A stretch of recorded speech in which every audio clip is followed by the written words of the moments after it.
காலத்தாலும் இடத்தாலும் மாறாத மெய்யன்பு.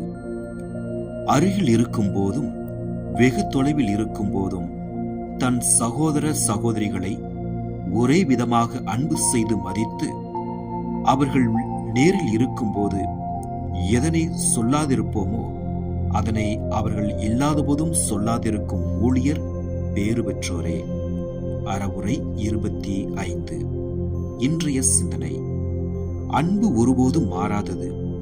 அன்பின் வெளிப்பாடு வேறுபடலாம், ஆனால் ஒருவர் மீது கொண்ட மதிப்பும் நல்லெண்ணமும் காலத்தாலும் இடத்தாலும் மாறாது காத்துக் கொள்வது அன்பிற்கு வலு சேர்க்கும். ஒருவரை நேரில் சந்திக்கும் போது பரிவு காட்டி, இல்லாத போது வெறுப்பை வெளிப்படுத்துவது போலி அன்பாகும். போலி அன்பு அன்பே அல்ல, அது வெறும் வெளிவேடம்.